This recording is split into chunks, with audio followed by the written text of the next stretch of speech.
মানুষের আইনে গুম, মানুষের আইনে খুন, মানুষের আইনে মামলা। আর আল্লাহর আইন হলো খালি আইন করলি কোনো বিচার করা লাগবে না। এই যে যারা হজ করেছেন, কারা কারা হজ করতেন হাত তোলেন তো। হজে কারা গেছেন হাত তোলেন না গা, নামান হাত। হুজুর হজ করেন। তাহলে আজ এতগুলো হাজী সাহেব সৌদি আরবত 54 দিন ছিলেন, একটা কি হাত কাটা লোক চোখে পড়ছে? কোনটাকে দেখেছি 4 জন নাই, একটাও হাত কাটা লোক আমরা দেখতে পাই না। কারণ কি? আইন করার কারণে চুরি ছাড়িয়ে দিচ্ছে। আর আমাদেরকে বলা হচ্ছে জামাত ক্ষমতায় গেলে এরা মানুষকে হাত কাটা অঙ্গহীন করবে।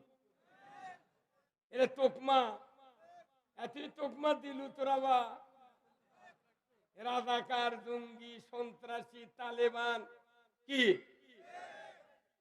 কোরআনের পক্ষে কথা বললি বলে না, এই উস্কানিমূলক কথা বলা যাবে না। আর আল্লাহ নিজে উস্কানি দিতে বলছে। কোরআন তো পড়ে না। আল্লাহ সূরা তওবার একটা আয়াতে নাযিল করেছেন কি, ইয়া আইয়ুহান নাবিয়্যু হাররিদিল মুমিনিনা আলাল কিতাল। আল্লাহ বলছেন, হে নবী, আপনি মুমিনদেরকে জিহাদের জন্য উদ্বুদ্ধ করুন।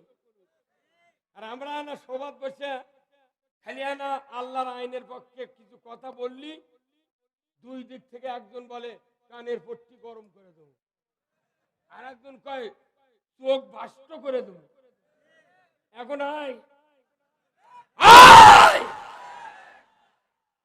বাষ্ট করে দেয় ওই থানা, ওই পুলিশ, ওই বিডিআর, এসপি, ডিসি সব আছে, নেতাও আছে, সাহস পায় না। তার কারণ বাংলাদেশে কোরআনের জোয়ার শুরু হয়ে গেছে। কারা কারা চান আগামী সংসদে কোরআন বিজয় হয়ে যাক? কারা কারা চান দুহাত তুলে আল্লাহকে দেখা।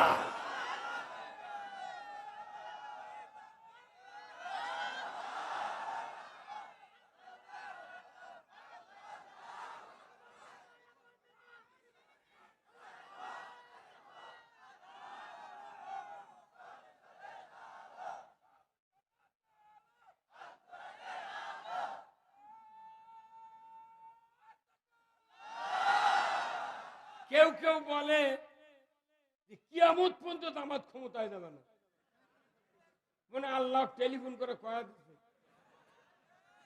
সাহস কি বারে? আমাদের শহীদ, আমি 1976 সনে জামাত ইসলামে ঢুকেছি। 1989 25 নভেম্বর সন্ধ্যা 6টা 35 গাইবান্ধা জেলার আব্দুল গফুর কেন্দ্রীয় নেতার হাতে শপথ নিয়েছি, রোপণ হয়েছি। অদ্যাবধি দেখছি অধ্যাপক গোলাম আজমের বক্তৃতা 20 বার শুনেছি। মাস্টার শফিকুল্লাহ তারেক মুনোয়ারের বাবা, তার পেছনে আমি 10 বছর নামাজ পড়েছি। কাদের মোল্লা, আলী হাসান, মোহাম্মদ মুজাহিদ, মীর কাসেম আলী, সাইদি সাহেব, রোকন সম্মেলন 4টা করছি। সাইদি দাস দিয়েছেন। অথচ এত বক্তৃতা শুনলাম, এত বক্তৃতা করলাম, কিন্তু কই কোন গুম তো বন্ধ হয়নি। কতক্ষণ লাগে? তাহলে একটাই মাত্র পথ, ইসলাম বিজয় করতে হবে। কেন করবেন বিজয়? রসুলের আদর্শের দিকে যান। বেজার হচ্ছেন আপনারা? কষ্ট লাগতেছে? আল্লাহ রাব্বুল আলামিনের হাবিব জনাবে মুহাম্মদুর রাসূলুল্লাহ সাল্লাল্লাহু আলাইহি সাল্লাম কাফেরদের অত্যাচারে অতিষ্ঠ হয়ে যাচ্ছেন। সাহাবাদেরকে মার দেয়, সাহাবাদেরকে শহীদ করে দেয়। পার্শ্বে দাঁড়ানোর মতো কারো সাহস নাই। চোখের সামনে মারে, নিষেধ করলে আবার তাকে ধরে। আল্লাহর নবী বিশ্রামের জন্য কাবার চত্বরে কাবার ছায়াত গিয়া কম্বল বগলের নিচে দিয়া কাত হয়ে একটু আরাম ফরমাচ্ছেন। কিছুক্ষণ পর রসুলের একজন সাহাবী হযরতে খাব্বাব রাদিয়াল্লাহু তাআলা আনহু রসুলের সামনে হাজির। চোখের পানি ছেড়ে দেয়, আল্লাহর নবীকে বলেন, হুজুর ঈমান এনেছি বলি এত কি অত্যাচার সহ্য করতে হবে? মাতা নাসরুল্লাহ, আল্লাহর সাহায্য কি আসবে না? আপনি কি দোয়া করবেন না? রসুল, মার খেয়ে শেষ হয়ে গেলাম, বাড়ি ছাড়লাম, ঘর ছাড়লাম, কত মানুষকে মার দেয়, বেলালকে পাথর চাপা দেয়, এত কষ্ট সহ্য হয় না। ও রাসূল, আপনি দয়া করে আল্লাহর কাছে দোয়া করুন। শোনা মাত্রই রসুল কম্বল থেকে সোজা হয়ে বসে গেলেন। নবীজি খাব্বাবের কথা শুনে এত চিন্তিত হলেন, এই কথার কি জবাব দেব? আল্লাহ বুঝতে পারলেন নবীজি কি বলবেন, আমার তরফ থেকে জানানো দরকার। ওমা ইয়ান্তিকু আনিল হাওয়া ইন হুয়া ইল্লা ওয়াহিয়ু ইউহা। ওহী নাযিল হয়, আল্লাহ দা জিবরাইলকে বলেন, জিবরাইল অবিকল এসে রাসূলকে বলতেন। রাসূল জিবরাইল থেকে যা শুনতেন সাহাবাদেরকে তাই বলতেন। আল্লাহর নবী চুপ করে বসে থাকলেন। জিবরাইল এসে বললেন, কানে কানে কি সুযোগের কথা বললেন? আল্লাহর নবী বললেন, খাব্বাব এত তাড়াহুড়া করছো কেন? আমাদের পূর্বে যারা দ্বীনের দাওয়াতকারী ছিলেন, দ্বীনের দায়ী ছিলেন, তাদের কাউকে কোমর পর্যন্ত মাটিতে গেড়ে দিয়া করাত দিয়া দ্বিখণ্ডিত করা হয়েছে, কাউকে ফাঁসিতে ঝুলিয়ে শহীদ করে দেওয়া হয়েছে, কাউকে অগ্নিকুণ্ডুতে ফেলে দেওয়া হয়েছে, কাউকে লোহার চেরুনি দিয়া শরীর থেকে, হাড্ডি থেকে গোশতগুলি আলাদা করা হয়েছে। শোনে খাব্বাব, এত অত্যাচার, এত নির্যাতনের পরেও আল্লাহর ওই দ্বীনের দায়ীরা দ্বীনের পথ থেকে এক চুল পরিমাণ সরে যায় নাই, যায় নাই। আর তোমার এই সামান্য অত্যাচারে কি হয়েছে? একটু ধৈর্য ধরো। সাথে সাথে আবার জিবরাইল এসে বললেন, হুজুর ঘোষণা দেন, এমন একটি দিন আসবে অচিনি সানা থেকে হাজরামউত পর্যন্ত সরসী একটা যুবতী যৌবনের লাবণ্য নিয়া সোনার অলংকার পরিহিত অবস্থায় একা একা দীর্ঘ পথ অতিক্রম করবে। ওখানে চুরির ভয় থাকবে না, লণ্ঠনের ভয় থাকবে না, ধর্ষণের ভয় থাকবে না। লা ইয়াখাফু আল্লাহ ইল্লাল্লাহ, আল্লাহর ছাড়া কারো ভয় থাকবে না। তাহলে বোঝা যায় জুলুম, নির্যাতন, বিভিন্ন ভাবে মানুষকে অত্যাচার যে করা হয় যে সমাজে, এইগুলি বন্ধর জন্য একমাত্র পথ ইসলামী শাসন। কি হুজুর কতক্ষণ আপনারা কতক্ষণ বারে আপনি মন খারাপ করে বসে থাকেন না? আপনি আরো জোরে হাসিয়া করবেন, মনে হচ্ছে আপনার জমি বোধ অন্য কেউ রেকর্ড করে এনেছে। কি কথা ঠিক কিনা? আমার বামে যে লোকগুলো বসে, প্রিন্সিপাল সাহেব, এনার হুঙ্কার হতে হবে ওই অর্ধেক মানুষের যে হুঙ্কার, এনার সেই হুঙ্কার হতে হবে। ইমাম হাজার হাজার মুসল্লির যে হুঙ্কার, তার চেয়ে দেড়ে হুঙ্কার হওয়া লাগবে ইমামে।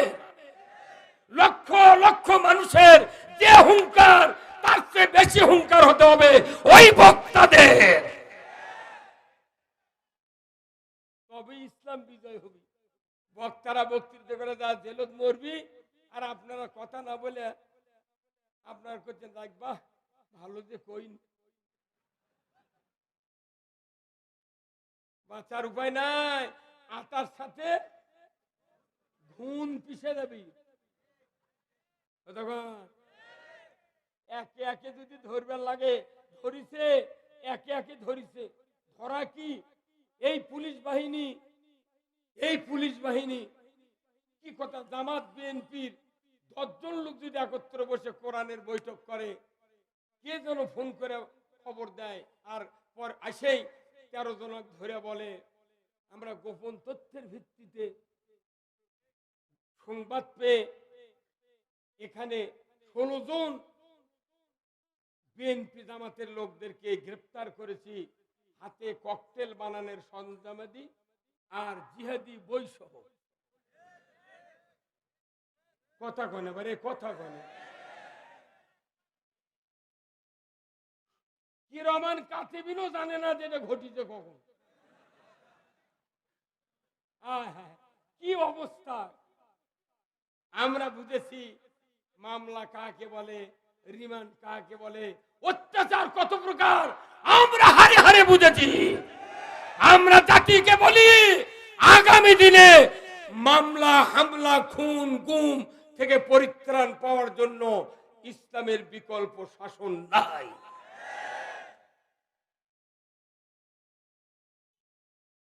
আমি আপনাদেরকে যে কথা বলছিলাম যে আমাদেরকে রাষ্ট্র ক্ষমতা ছাড়া এই জুলুম থেকে বাঁচার উপায় কে বলেছেন? এখন আল্লাহ কি বলছেন দেখেন, রসুলকে ওই সময় আয়াত নাযিল করে দিয়েছেন, সূরা বনী ইসরাইলের আয়াত। আল্লাহ বলছেন জিবরাইল যাও আমার হাবিবকে ভবিষ্যৎবাণী দাও, যেহেতু রসুল বলেছেন আর বেশি দিন নাই, সানা থেকে হাজরামউত পর্যন্ত ষোড়শী যুবতী নিরাপদে যাবে আসবে, ধর্ষণের ভয়, লুটতরাজের ভয়, হামলার ভয় থাকবে না। অতএব এর মেইন পরামর্শ আমি না দেওয়া পর্যন্ত আল্লাহ রসুল কায়েম করতে পারবেন না। আল্লাহ রসুলকে ওহী দিয়ে জানানো হলো কি, ওয়াকুর রব্বি আদখিলনি মুদখালা সিদকিন ওয়া খুরজনি মুখরাজা সিদকিন ওয়াজআলনি মিন লাদুনকা সুলতানান নাসীরা। একবারে আল্লাহ আয়াত নাযিল করতে বললেন, হে জিবরাইল আমার হাবিবকে বলো কি যে রসুল যেন আমার কাছে দোয়া করে, যে রসুল দোয়া করলে উহুদ পাহাড় স্বর্ণে পরিণত হতো। সেই রসুলকে বলছেন, হে ভাই মুহাম্মদ, জিবরাইল সালাম এসে বললেন আপনাকে এই দোয়াটা নাজিল করে দেওয়া হলো, এক্ষুনি যত তাড়াতাড়ি আল্লাহর কাছে করবেন আল্লাহ তত তাড়াতাড়ি রহমত নাজিল করবেন। দোয়াটা কি? হে রব আপনি আমাদেরকে সত্যবাদীদের দলভুক্ত করুন, জোরে বলেন আল্লাহু আকবার। আর এমন একটা রাষ্ট্র ক্ষমতা আমাদেরকে দিয়ে দেন যে রাষ্ট্রে আপনার নীতিমালা চালু হবে। আর এই রাজ্য যদি কায়েম করতে না পারি অন্য একটা রাষ্ট্র দিয়ে সাহায্য করতে হবে। কিন্তু আমরা কোরআনের বিধান ভুলে যা ভারতের দিকে থেকে আছি। নবী কয়ে গেছে অন্য একটা রাষ্ট্র দিয়ে সাহায্য লিও। কথা কেন পারি নেগেটিভ আর পজিটিভ।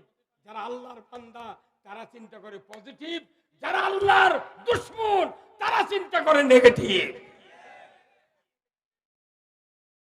আল্লাহর নবীকে বলা হলো আমার মুহাম্মদ আর মক্কাতে থাকা হবে না, রাতের অন্ধকারে কাকে নিবেন নেন, অত্যাচার বন্ধ করে দেব। আপনি রাতের অন্ধকারে মক্কা থেকে 270 মাইল দূরে ইয়াসরিবে মদিনার মাটিতে হিজরত করেন। 270 মাইল দূরে রাতের অন্ধকারে পলাতে পলাতে পাহাড়ের চিপা দিয়া মেসফালা দিয়া জাবালে ছুরে গিয়া 5,500 ফিট উঁচু জায়গায় রসুল গুহার ভেতরে আত্মগোপন করলেন, কথা ঠিক কিনা? বিরাট ঘটনা, সেদিকে যাব না। মদিনায় রাষ্ট্র কায়েম করলেন, যাওয়ার সাথে সাথে জোরে কর আল্লাহু আকবার। মদিনায় পৌঁছার আগে কোবা পল্লীতে একটা মসজিদ তৈরি করলেন, কোবা মসজিদ। আর 3 দিন অবস্থান করার পর ইয়াসরিবের মিন জায়গায় গিয়ে রসুল হাজির হলেন। যে দেখেন হাজার হাজার আনসারেরা কবে দাওয়াত পাচ্ছে জানি না, শুনে শুনে কালেমা পড়েছে। আল্লাহু আকবার। কতদিন আগে কে দাওয়াত দিল কেউই জানে না। ব্যবসায়ীর মাধ্যমে 2-1 কালিমার দাওয়াত দেওয়ার কারণে মদিনায় এত লোক তৈরি হয়ে আছে, রসুল আগে জানতেন না। কি ব্যাপার? সবাই কাতারবন্দি হয়ে দাঁড়াচ্ছে। রসুলের আগমন তারা আরবি দিয়া বলছে, তলাআল বাদরু আলাইনা মিন সানিয়াতিল বিদাই ওয়াজাবাত শুকরু আলাইনা মাদা লিল্লাহ হেদাই। আমরা বলি না বাংলাদেশ স্লোগান, উমুক নেতার আগমন শুভেচ্ছার স্বাগত। ওরে আরবি দেখাতে মদিনার আনসারেরা রসুলের কলিজা ভরে গেছে। সর্বনাশ, এ কি ব্যাপার? আমাদের দেশের পাতি নেতা যদি আসবার লাগে 14টা গেট বানার লাগে। কি কথা কোন টাকা গেট হচ্ছে 10 লাখ টাকা খরচ আর 50 লাখ টাকার ভাউচার। বিশ্ব নবী জনাবে মুহাম্মদ রাসূলুল্লাহ মদিনায় ঢুকছেন, মানুষ আদর আপ্যায়নের জন্য ব্যস্ত আছে। হুজুর আমার বাড়িতে আসেন, উমুকের বাড়িতে আসেন, উমুকের বাড়িতে আসেন, কিন্তু কোথায় যাবে নিয়ন্ত্রণ করছেন ওই আকাশের রব। জোরে বলুন ঠিক কিনা? রসুল বললেন, না আমাকে বলে লাভ হবে না, এই উট যেখানে বসবে ওটাই হবে আমার থাকার জায়গা। একজন মানুষ ডাকে নিয়ে যায়, তাহলে আরেকজন বেজার হবি। হ্যাঁ, তোমার আগে আমি ইমান আনছি, তোমার বাড়ি ওর বাড়িতে গেলে কথা বল না। কিন্তু আল্লাহ দায়িত্ব দিয়েছে কাক? উঠো। কেউ কথা কর বাড়িতে না, ওরাও বুঝতে পারছে কেন ই তো মানুষের কথা শোনে না। একই বুদ্ধি দিল কি? একবারে আবু আইয়ুব আনসারীর বাড়ির সামনে গিয়া উঠ একবার শুয়ে পড়লো। আল্লাহু আকবার। কি মানুষ! উট কথা শুনলো, বালু কথা শুনলো। কতক্ষণ না হিজরতের রাত্রে কাফেররা ঘেরাও করছে, খালি এক মুষ্টি বালু নিয়ে সাহাতিল ওযু উপর দিকে ছুঁড়ে মারো। জিবরাইল বললেন, রসুল বললেন, জিবরাইল ভাই এই বালু দিয়ে কি হবে? একদিক দিলে তো একদিকে যাবি, ওই দিক কি হবে? আল্লাহ বললেন, এই জিবরাইল এখনই আমার রাসূলকে বলো, ওনাকে খালি উপর দিকে ছুঁড়ে মারবে। কোন এই এক মুষ্টি বালু যতগুলা দানা আছে প্রত্যেকটি দানা একজন ফেরেশতা 2 দানা ধরবি, আর 2 দানা ধরে ওই কাফেরের চোখের ভেতরে 2 চোখ ঢুকে দিবি। তাহলে এক মুষ্টি বালু ফিকে দিতে কত টাইম, আর মাটি পড়তে কত টাইম? এর ভিতরে तमाम বালু ফেরেশতার হাত দিয়ে ধরেছে। কার নিয়ন্ত্রণ? যখন চোখের মধ্যে ঢুকে দিল, তখন আল্লাহ হুকুম দিল, রে বালু কাঁচামরিচ তো কি একবারে বিন্দির মতো জ্বলবো, বিন্দি মরিচের মতো জ্বলবো। আহা, ওই বালুর জ্বলনে এমন মরণাপূর্ণ ডলবে লাগলো, ডলতে ডলতে চোখ ঘেটে গেল, তাও ডলা শেষ হয় না। আল্লাহ রসুলকে বলেন, হাবিব ওর করে খালি হাত দিয়ে ঠেলা দিয়ে দিয়ে চলে যান, ওরা মনে করবি যে আমাকে লোকে আমার গাও হাত দিচ্ছে। আল্লাহু আকবার।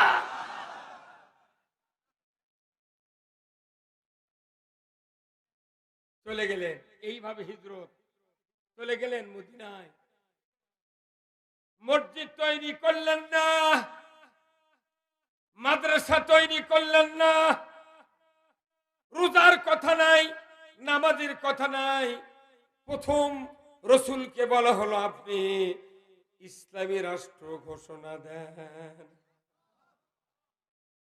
আগে ইসলামী রাষ্ট্র, তারপরে নামাজ রোজা, ওগুলো পরের ব্যাপার।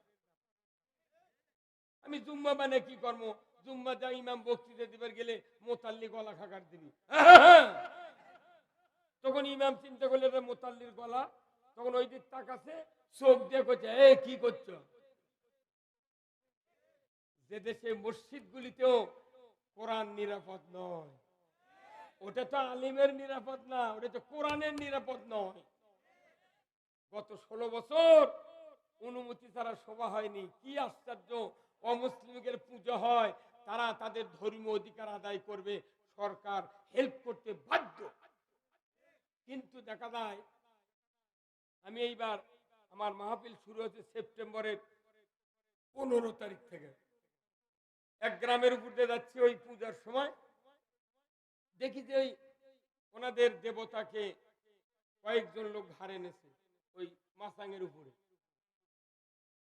তাদের ধর্ম, আল্লাহ তাদেরকে হিন্দু ধর্ম ফুলফিল ভাবে পালন করার তৌফিক দিন। কি ওর কেন ধর্ম তো রসুল, রসুল যখন মসজিদে নববীতে বসে আছেন, হঠাৎ করে একটা মুর্দার খাটনি যাচ্ছে, দেখা মাত্রই রসুল দাঁড়িয়ে গেছে, সাহাবারও দাঁড়াচ্ছে, নবী দাঁড়াচ্ছে, বসে থেকে লাভ কি? সবাই দাঁড়াচ্ছে। এক লোক আছে বলছে হুজুর জানেন ওই মুর্দাটা কি অবস্থা? কি অবস্থা? বলছে ওটা ইহুদি। ইহুদির জন্য আপনি দাঁড়ালেন কে?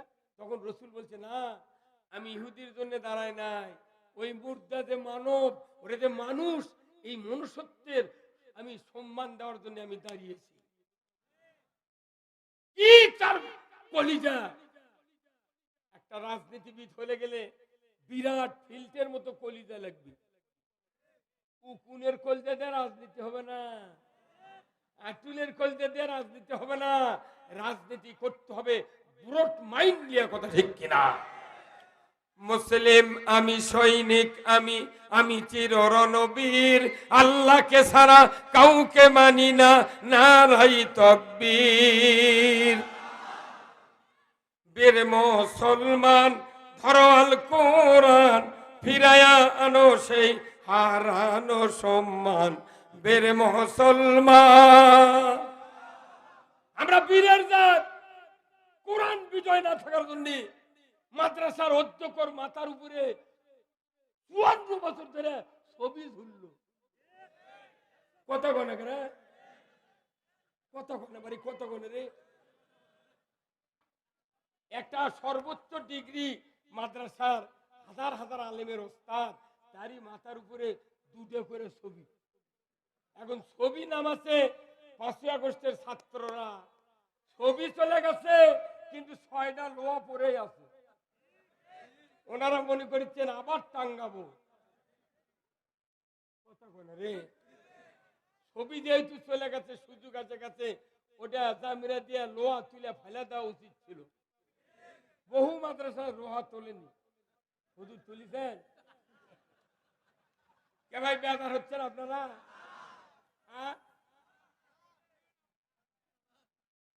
আমি মানে আস্তে আস্তে না করছি, বুঝতে পারেন? আমি শেষে যায় আল্লাহর জান্নাতের দরজা আপনাদের নিয়ে যাব। ইচ্ছা করলে ঢুকতেও পারেন, ইচ্ছা করলে বাড়ি বিলে যাবার। কিন্তু আমার মাহফিল থেকে যারা 2-4 জন উঠে গেলেন, ওদের কালকে আমাকে স্বপ্নে দেখতে হবে।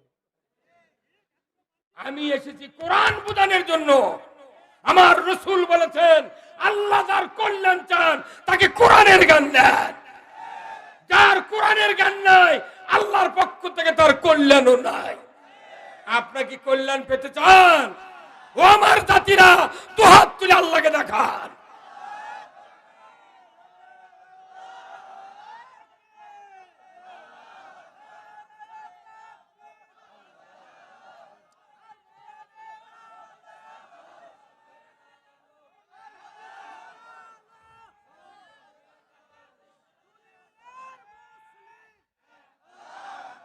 মারহাবা। এই তো মুসলমানের চরিত্র। শোনা মাত্রই যেরকম পেট্রোলের কাছে গ্যাস লাইট জ্বালালি আগুন ধরে, আপনারা ঈমান যদি শক্তিশালী হয়, কোরআন শুনলে ঈমান জ্বলতে থাকবে। এই ঈমান জ্বালানোর জন্য মসজিদ সবচেয়ে গুরুত্বপূর্ণ। কিন্তু মসজিদে ঈমান জ্বালানোর কথা কমিটির ভয়ে বলতে পারে না। কি হুজুর,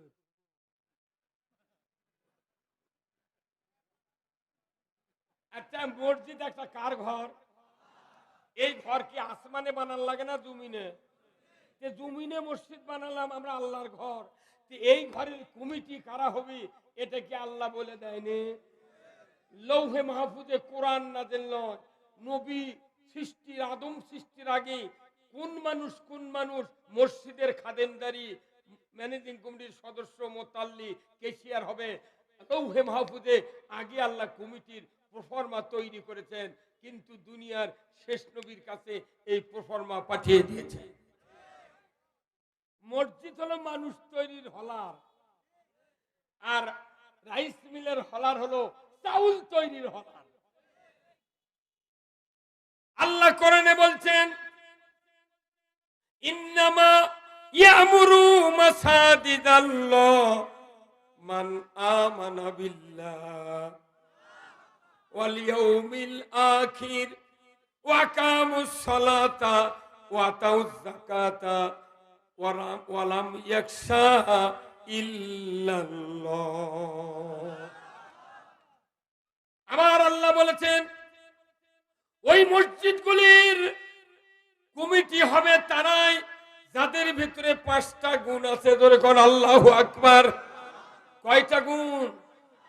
কে বলেছে? কমিটি করে দিচ্ছে কে?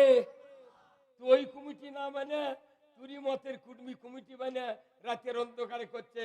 আগামী বুধবার রাত্রিতে আমরা মিটিং করে, ইনি সভাপতি, উনি কেশিয়ার, ইনি ম্যানেজিং কমিটির সদস্য, উনি মোতাল্লি, আমরা কমিটি গঠন করছি। আপনারা যারা মুসল্লি আছেন আপনাদের সামনে পেশ করা হলো। আমরা যা বলবো তাই আপনাকে শুনিতে হইবে। কথা কি ভাই ঠিক না? হ্যাঁ, এইরকম হয় কি হয় না? আপনি এই সময় এখন মনে করেন আবার আসছে মেয়ের পক্ষ থেকে গোপনের তথ্য নেবেন, আচ্ছা দেখে যে একটা বুড়া মানুষ মসজিদে নামাজ পড়ে বাড়াচ্ছে, তখন ওই মেয়ের বাপদা করতে, চাচা আমার একটা মেয়ে আছে এমবিবিএস ডাক্তার, এখানে প্রিন্সিপালের একটা ছেলে আছে এমবিবিএস ডাক্তার, এখন বিয়ে দেওয়া যায় কিরকম কি আর্থিক অবস্থা, চাকরি বাকরি করছে? বাবা চাকরি ভালো, বেতন ভালো, বাপের বেতন ভালো, জমা জমির টাকা পয়সার অভাব নাই, খুব সুখে থাকবে তোমার বেটি। তখন একটু মেয়ের বাপ মুচকি হাসিচ্ছে, কাম তো সারিছি। কিছুক্ষণ পর ওই মুরব্বী বলেছে, বাবা সব ভালো বুঝছা, কিন্তু ওই প্রিন্সিপালের বেটা খাতনা করেনি। কি করেনি? ফকিন্নির বিটি বিয়ে বসবে? কথা কয় না? ফকিন্নি যাই ভিক্ষা করে খায়, তার মেয়েও বিয়ে বসবে না। কারণ কি? তুমি একটা আইন মানুনি। বাংলাদেশে এই 2টা আইন খালি মানে, খাতনা করা আর হলো একসাথে ইফতার করা, আর একটা হুকুম বাংলাদেশে প্রতিষ্ঠিত নাই। তাহলে এই হুকুমগুলি প্রতিষ্ঠিত কি বক্তৃতা করে হবে না রাজত্ব দিয়ে করতে হবে? কি দিয়া? রাজত্ব কায়েম হোক চান তো?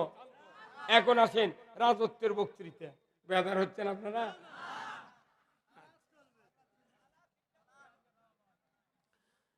ভাইরা আমার, আদম আলাইহিস সালাম সৃষ্টি হয় নাই, জিন আর ফেরেশতা সৃষ্টি হয়ে আছে। হঠাৎ করে একদিন আল্লাহ তাআলা সিদ্ধান্ত নিলেন, আমি পৃথিবীর জমিনে খলিফা সৃষ্টি করতে চাই।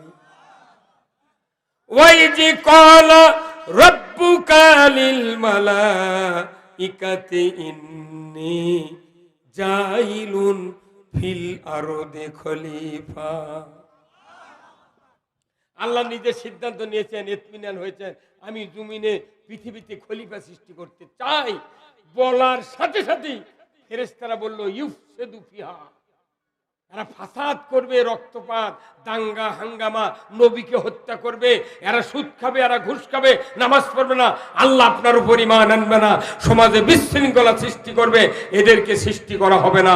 অনেকগুলি ফিরিস্তি তখন আল্লাহর সামনে ব্যক্ত করলই ফেরেশতারা আল্লাহ ধমক দিয়ে বললেন, shut up, stop your mouth, ইন্নী আলামু মা লা তা'লামুন।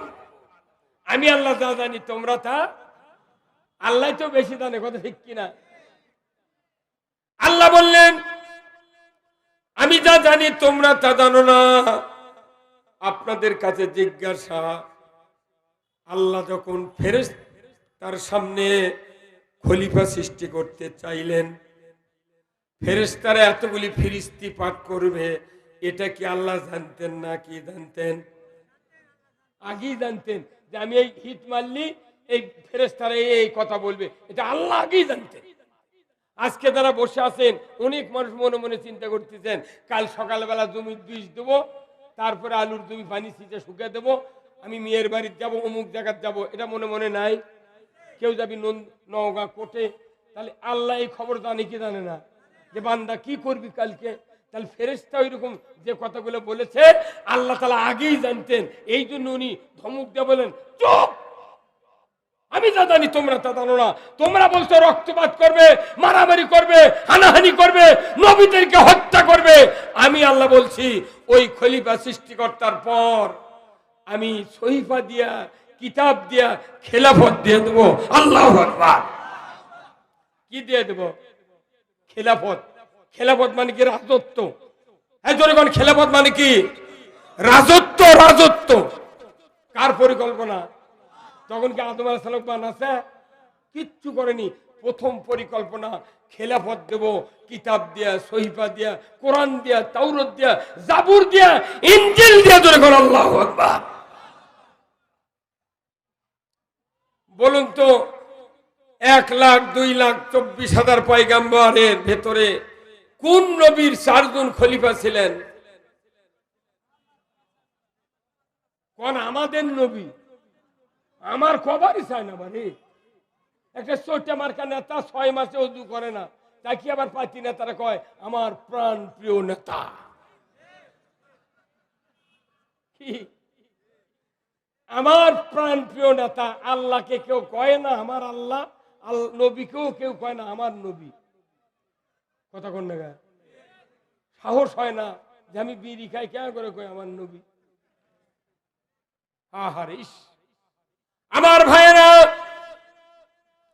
আল্লাহর নবীকে সর্বশেষ দুনিয়ায় পাঠালেন। আল্লাহর সবচেয়ে পরিকল্পনা প্রথম, আমি দুনিয়ায় রাজত্ব চালাবো, খেলাফত কায়েম করব।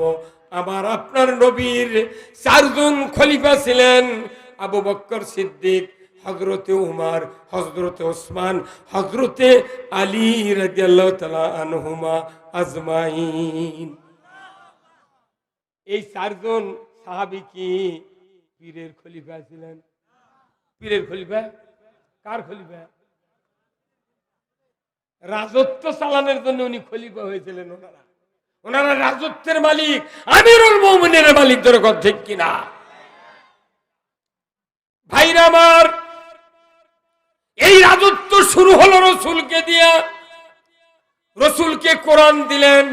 প্রথম আয়াত হলো ইকরা বিসমি রাব্বিকাল্লাযী খলাক। মুহাম্মদ পড়ুন সৃষ্টিকর্তা রবের নামে। জিবরাইল এসে বললেন, পড়া ছাড়া মানুষের চরিত্র পরিবর্তন করা হবে না। আমার দেশে প্রাইমারি যে বইগুলা ছাত্ররা নিয়ে যায়, এই গাইড মাইট দিয়া কমপক্ষে 15 কেজি ওজন। এই লম্বা ব্যাগ, ওই 2 এর 3 ছাত্র, 5 এর ছাত্র পেটর ড্রেসে ব্যাগ, ওই মানুষের থেকে ব্যাগ বড়। আমি একদিন ওজন করে দেখি, আমি আলোক করে পারিনি 1 হাত দিয়ে। মানে এখনকার ছাত্র বানাচ্ছে ওই ঘোড়া। কি বানাচ্ছে? ঘোড়া। আজকে 40 বছর আগে শুনেছি যে শিক্ষা জাতির মেরুদণ্ড। এখন প্রমাণ হয়েছে এই বাংলাদেশে শিক্ষা জাতির মৃত্যুদণ্ড। যাই লেখাপড়া শিখা ভালো কথা কবি ওকে ধরে লেজা ফাঁসি দিবি। আমার আমার এক ছেলে আপনাকে নওগাঁ নামাজগড় থেকে হাফেজ মানুষ, আমার ছেলে আবার গসল আদমে কামেল পাস করছে। আমার আর এক ছেলে দাখিল আলিম pass, management M A pass, ইবনে সিনার চাকরি করে। আর যে ছেলে আমার সাথে থাকে ডবল কামেল, জুওলজি অনার্স। আমি বলছি বাবা, যে দুর্দিনে তোমরা লেখাপড়া শিখিচ্ছ, এই দুর্দিনে তোমরা কি করবে?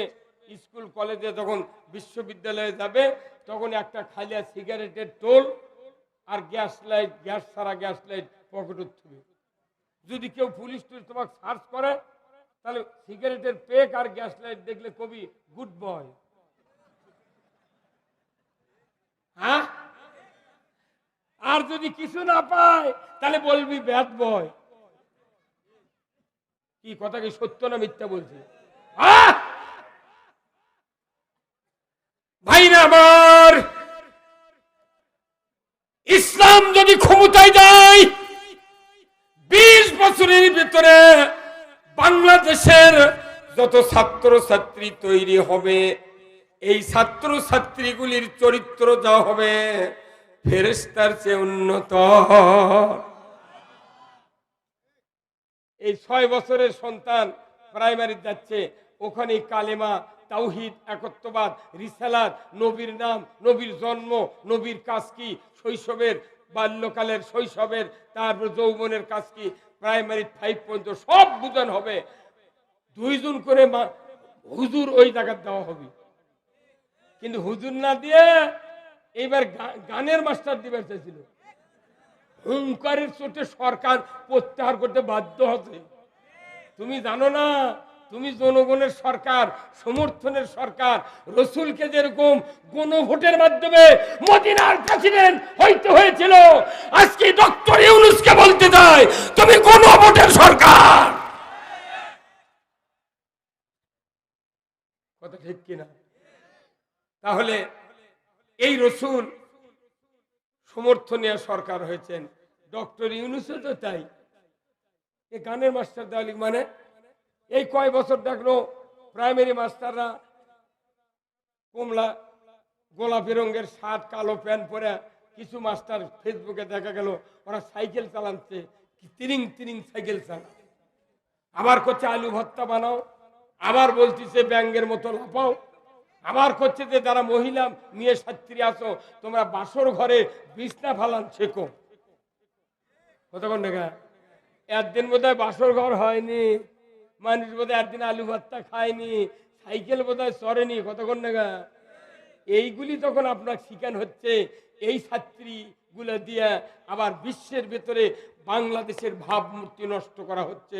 তাদেরকে সবুজ প্যান্ট, লাল যুক্ত সবুজ গেঞ্জি দিয়ে বিদেশের মাঠে ফুটবল খেলানো হচ্ছে। তারা বিদেশ থেকে জিতে আসে, তখন জাতির সামনে টেলিভিশনে বক্তৃতা দেয় যে বাংলাদেশের এই যোগ্য ছাত্রীরা বাংলাদেশের ভাবমূর্তি অনেক উচ্চে নিয়ে গেছে। যদি মহিলার বল খেলায় জায়েজ হয় তাহলে আমার স্ত্রী ব্যাগে রাখবো, আমার স্ত্রী ব্যাগে থবো, আর আমার আগে যিনি বক্তৃতা করছেন ওনার স্ত্রী সেন্টারে থবো। আজ এই দুটা বক্তার স্ত্রী যদি খালি ভোট পাওয়ার দিয়ে ফিল্টার নামে আপনার ফেসবুকে শেয়ার করবেন, এই 2 শয়তানের দান বক্তৃতা শুনুন না। বল খেলা যদি জায়েজই হয় সবাই খেলবো। এই এই এই অবিচার, এই কবিরা গুনাহ বাংলাদেশে বন্ধ করার জন্য আল্লাহ করোনা নাযিল করছে। করোনার ঠেলায় আর বল খেলা নাই। কতক্ষণ দেখা তাহলে এই অবিচার কি আল্লাহ দেখতেছে না? সব দেখতেছে। তাহলে আমি আপনাদেরকে বলতে চাই, আল্লাহ তাআলা রসুলের উপর কোরআন দিলেন, কোরআন দিয়ে খেলাফত দিলেন কে? আল্লাহ। আল্লাহ বললেন ওয়াল্লাযী আরসালা রাসূলাহু বিল হুদা ওয়া দীনিল হক লিইয়ুযহিরাহু আলাদ-দীনি কুল্লিহি ওয়ালাউ কারিহাল মুশরিকুন। এটা হচ্ছে খেলাফতের আয়াত। এই আয়াত দিল আমি সেই সত্তা তার রসুলকে প্রেরণ করেছি সত্য হেদায়েত দিয়া আর জীবন ব্যবস্থা ইসলাম দিয়া আপনি পৃথিবীর জমিনে গিয়া মানুষের আইন সরে দিয়া আমার আইন বিজয় করবেন। এটা কার কথা? তাহলে বলুন তো, এই কথা জামাত ইসলামীর? এই কথা কি বলবি কেরে? এই কথা কার? আল্লাহ নিজে বলছেন রাজত্ব কায়েম করতে হবে আমার, এই জন্য খেলাফত দিলেন। তাহলে আল্লাহর প্রথম পরিকল্পনা, মানুষ নাই, কেউ নাই, তখন পরিকল্পনা আমি পৃথিবীতে রাজত্ব করাবো আর নবীদেরকে ওই রাজত্বের মালিক বানাবো। কথা ঠিক কিনা? এর কিছুদিন পর আল্লাহ তাআলা আয়াত নাযিল করলেন, ওমা খলাকতুল জিন্না ওয়াল ইনসা ইল্লা লিয়াবুদুন। মানুষ আর জিনকে আমি সৃষ্টি করেছি একমাত্র আমার গোলামি করার জন্য। বলুন ঠিক কিনা? গোলামি করব কার?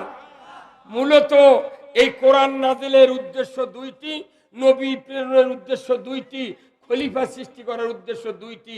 সেটা হলো, প্রথমটা হলো খেলাফত, দ্বিতীয়টা হলো ইবাদত।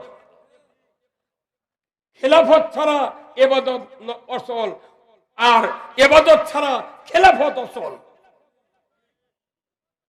নাঙ্গল চেনেন ভাই? আপনার নাঙ্গল বানাতে কাঠের গাদা লাগে, ইস লাগে, ইস্তার লাগে, আমরা লাগে, জোয়াল লাগে, দোগল লাগে, মুটা লাগে, ফাল লাগে, পাশি লাগে। কেউ যদি বেশি বুঝে যে আমি ফাল আর লাগাবো না, খালি কাঠ দিয়ে হালবো, তাহলে মিস্ত্রি কি বলবে? যে তুমি কি আমার থেকে বেশি জানো? কারণ এই ফাল ছাড়া যদি জমি হালবো শক্ত মাটির, তাহলে তোমার এই কাঠের মাথা ভেঙে দেবে। তোমার নাঙ্গল অচল। তাহলে ফাল ছাড়া যেরকম নাঙ্গল অচল, নাঙ্গল ছাড়া ফাল অচল। খেলাফত ছাড়া ইবাদত অচল, ইবাদত ছাড়া খেলাফত অচল। কার কথা? সবই তো বুঝি, কিন্তু করি না। এইবার আপনাদেরকে একটু জাগতে হবে। জায়গা পারবেন না? হ্যাঁ, তাহলে এই রাজত্ব যদি কায়েম হয়, এক নম্বর কাজ হবে নামাজ কায়েম হবে। কি কায়েম? আল্লাহ কোরআনে বলছেন, আল্লাযীনা ইম্মাক্কান্নাহুম ফিল আরদ আকামুস সালাতা ওয়া আতাউয যাকাতা ওয়া আমারু বিল মা'রুফ ওয়া নাহাউ আনিল মুনকার ওয়া লিল্লাহি আকিবাতুল উমুর। সূরা হজের 41 নম্বর আয়াত। আল্লাহ বলেছেন, ও মুসলমান, যদি তুমি রাষ্ট্র ক্ষমতায় দাও, প্রধানমন্ত্রী হও, প্রেসিডেন্ট হও, সরকার হও, 4টা আইন তোমাকে চালু করার জন্য আমার পক্ষ থেকে বড় ধরনের একটা আদেশ দিয়ে দিলাম। নামাজ কায়েমের ব্যাপারে আদেশ দিলেন আল্লাহ কাকে? এই এক্ষুনি শুনে মনে নেই, কোন দিক তাকানো? নামাজ কায়েমের ব্যাপারে আদেশ দিলেন আল্লাহ সরকারকে। দূরে করে আল্লাহু আকবার। সরকার নামাজ কায়েম করে না, বিদায় বাংলাদেশে নামাজে বাড়ে না। বাংলাদেশে পরিসংখ্যান করে দেখেন তো, নামাজি বেশি না বেনামাজি বেশি? বক্তার বক্তৃতায়, তবলিগের চেষ্টায়, জামাতের চেষ্টায়, মসজিদের ইমাম মুয়াজ্জিনের চেষ্টায়, তাফসিরের চেষ্টায় জিন্দিগিতে নামাজ কায়েম হবে না। নামাজ কায়েম করার শর্ত আল্লাহ দিয়েছে, সরকারকে নামাজ কায়েম করতে হবে আইনের মাধ্যমে। সেই কাম না করে সমানে মসজিদ করছে 10 লাখ, 14 কোটি, 15 লাখ, 20 লাখ টাকার মসজিদ করে আসরের সময় একটা মানুষ নেই। মুয়াজ্জিন আকামত দিয়া নামাজ পড়ি, পাশে কেউ নেই। কথা বলছে, মুয়াজ্জিনের বেটা বেনামাজি, ইমামের বেটা বেনামাজি, বক্তার বেটা বেনামাজি, নেতার বেটা নেতাই পড়ে না, ওর বেটাটাই পড়ে। পাগলের কথা কয়। যাই যত বেনামাজি হবি তাই তত তুফান নেতা।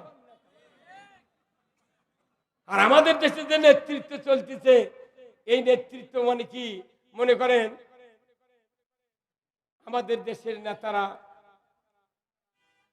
সাধারণ চাষা ঘুষা, মধ্যবিত্ত, নিম্নবিত্ত মানুষের বেটা লিয়ে যা অর্থ দিয়ে, টাকা দিয়ে, গাঁজা দিয়ে, মদ দিয়ে, নারী দিয়ে ওর কে চামচগিরি করে নেয়। আর ওনার বেটাকে লন্ডনে পড়ায়। যখন জাতির কাছে এরা অচল হয়ে গেলে যুবকেরা, তখন ওই মরার আগে ওই বেটা গিয়ে এসে ওরই পোস্টার দ্বারে দিয়ে নির্বাচন করে। আচ্ছা কোন বাপ যদি দুর্নীতি করে বেটা কোনদিন কবি কথা কয় না বাড়ি। আমার বাপ যে এমপি ছিল উনি যদি 100 বছর চাউল মেরে খায় জীবনে বেটা হয় কম না। মানে একটা নেতার বেটা রাজপথে গুলি খায়নি, একটা নেতার বেটার গায়ে আঁচড় লাগে নাই, হাসি হলে লন্ডনে চিকিৎসা করে। শিক্ষা জাতির একটা পাওনা অধিকার, চিকিৎসা একটা জাতির পাওনা অধিকার। ইসলাম যদি ক্ষমতায় যায় খাদ্য, বস্ত্র, চিকিৎসা, শিক্ষা, বাসস্থান এই 5টার গ্যারান্টি দিতে হবে। এটা আল্লাহর ওয়াদা। সরকার এটা দিবে, নামাজ কায়েম করবে, যাকাত আদায় করা লাগবে। যাকাত আদায় না করে সুদের টাকা আদায়ের জন্য হাজার হাজার কর্মচারী ঘুরছে। এমন কোন গ্রাম নাই 15.5 লোক কিস্তির সাথে জড়িত নেই। জুম্মার নামাজ পড়ছে ইমামের পাশে, আল্লাহু আকবার। কি মরদ রে বা, সুদের টাকার ঢল। আমার ভাইরা, আল্লাহ বলেছেন ইয়া আইয়ুহাল্লাযীনা আমানু লা তাকুলুর রিবা, যদি তুমি ইমানদার হয়ে থাকো কখনোই সুদ খেতে পারবে না। বাংলাদেশে সুদ ইংরেজিতে বলা হচ্ছে ফাইন। আপনি মনে করছেন আমি তো সুদ কিস্তি নিইনি, লোনও নিইনি, আমার অবস্থা ভালো, আমার ওগুলো টেনশন নাই। কিন্তু আপনার যে পল্লী বিদ্যুতের বিল বাকি পড়ছে, তখন তো ইংলিশে সুদ মারিচ্ছে। আমারও 2-1 মাসের বেতন বাকি পড়ে, মরে যাচ্ছি, এটিও সুদ। তাহলে বোঝেন পুরো বাংলাদেশ সুদের সাগরে আছে, অথচ আল্লাহ হারাম করলেন সেটা চালু আছে। আল্লাহর নিষিদ্ধকৃত কাজ যদি চালু করেন তাহলে আমি আর আল্লাহর আছি। ওই জন্য তো পানি এবার ধান একটু গোসাপটা পড়ে গেছে। হ্যাঁ, মানে আপনি খালি নামাজ রোজার বক্তৃতা দিয়ে পৃথিবী ভালো বানাতে পারবেন না। সর্বপ্রথম এই বাংলাদেশের কৃষকদের ব্যাপারে সংসদে কথা হবে। বাংলাদেশে আমি রাজশাহীতে প্রোগ্রাম করেছি, গত পরশুদিন চাঁপাইনবাবগঞ্জে হারুনুর রশিদ এমপি নাই বিএনপির, সদরে নুরুল ইসলাম বুলবুরো সদরে, আমি একটা সদরের মাঝখানে মাহফিল করেছি। সেদিন লক্ষাধিক লোক। আমি বলেছি যে ইসলাম যদি ক্ষমতায় যায় কৃষি মন্ত্রীকে আমার পাথারে 100 বিঘা জমি দিব। কত বিঘা? তুমি নিজের খরচে টাকা দিয়ে কান্দা কাটাতে শুরু করে ধান কাটে আনা পর্যন্ত সব খরচ তোমার বহন করা লাগবে। আবার আলের পাশে গরিব মানুষ, কৃষক মানুষ যে ধান পাচ্ছে তোমারও ওই ধান পাওয়া লাগবে। তাহলে বুঝবো তোমার কৃষি মন্ত্রী দেওয়া হবে। এই কৃষি মন্ত্রীগুলা ধান আবাদ করে না, পানিত নামে না, কাদত নামে না, অথচ ওরা বাসমতি চাউলের ভাত খায়। কতক্ষণ দেখা। আর কৃষক এদেশে যদি ইসলাম বিজয় হয়, কয়টা বিভাগ? কয়টা? 8টা বিভাগে 8টা সার কারখানা তৈরি করা হবে। ফসফেট, ইউরিয়া, এগুলা সব সার বানান হবে। খালেদা জিয়া যখন প্রধানমন্ত্রী ছিলেন সেই বছর 300 টাকা বস্তা ইউরিয়া ছিল। তুমি কি এখন 50 কেজির জায়গা কি 100 কেজি সার তুলিছ? 1380 টাকা কে? ওই কৃষি মন্ত্রী ওরা জীবনে জমি আবাদ করে না, যত ক্ষতি কৃষকের কাছ থেকে পুষে নেয়, ওষুধের দাম বেশি। আমি ডায়াবেটিসের একটা ঔষধ একজনের আনার জন্য আমার টাকা দিল। মোহনপুর রাজশাহী প্রোগ্রাম করে যাচ্ছি, ওখানে দেখে একটা দোকান আছে। আমি বললাম ভাই এই গ্লুকোমেট এক্সার 500 এটা আছে? বলছে আছে হুজুর। কত দাম? বলছি যে পুষ্পা 56 টাকা পাতা। আমার সিমলা বাজারে কিনলাম 57 টাকা পাতা। আর সেদিন দুপচাচিয়া ইসলামী হাসপাতালে কিনেছি 30 টাকা পাতা। আপনি জানেন কি হচ্ছে? এমনি সালমান এফ রহমানের অত টাকা নয়। সেদিন ফেসবুকে দেশে জেলখানার ভেতরে আনিসুল হক আইনমন্ত্রী আর এই সালমান এফ রহমান মারামারি লাগিয়েছে। আমি চিন্তা করলাম কি বিষয় নিয়ে হতে পারে মারামারি। চিন্তা ভাবনা করতে দেখা গেল, মনে মনে বললাম ঠিকই এই বিষয় নিয়ে চিন্তা করছে যে তুমি একটা আইনমন্ত্রী হ্যাঁ বেআইনি কাম করলে। কথা কয় না বলে। আজ যদি আমরা নির্বাচন দিনে হনি মানুষ ভোট অধিকার দিতাম, এত অ্যারেস্ট না করতাম, ইসলামের বিপক্ষে যদি না যেতাম, তাহলে আজকে আমাদের এই ভ্যাকসিনকো কোম্পানি ছুঁয়ে আছে এই জেলখানার কাল্লা নিসমুখা ইনকে হাঁটা লাগে।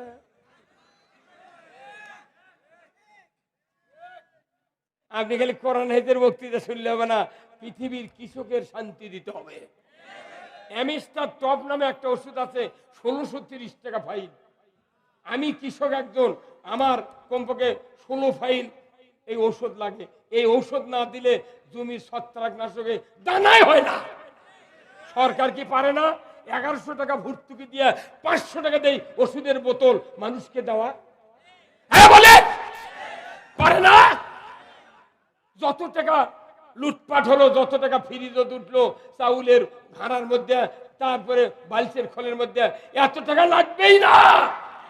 বাংলাদেশে কৃষকের জন্য আল্লাহ তাআলা ব্রিটিশ সরকারের সময় যে খাস পুকুরগুলো দিয়ে দিয়েছে, এই খাস পুকুর যদি পত্তন ছুঁয়ে সরকার নিজে ওই সমস্ত টাকা যদি কৃষিখাতে ভর্তুকি দেয়, ইউরিয়ার বস্তা পাবি 150 টাকা দিয়ে।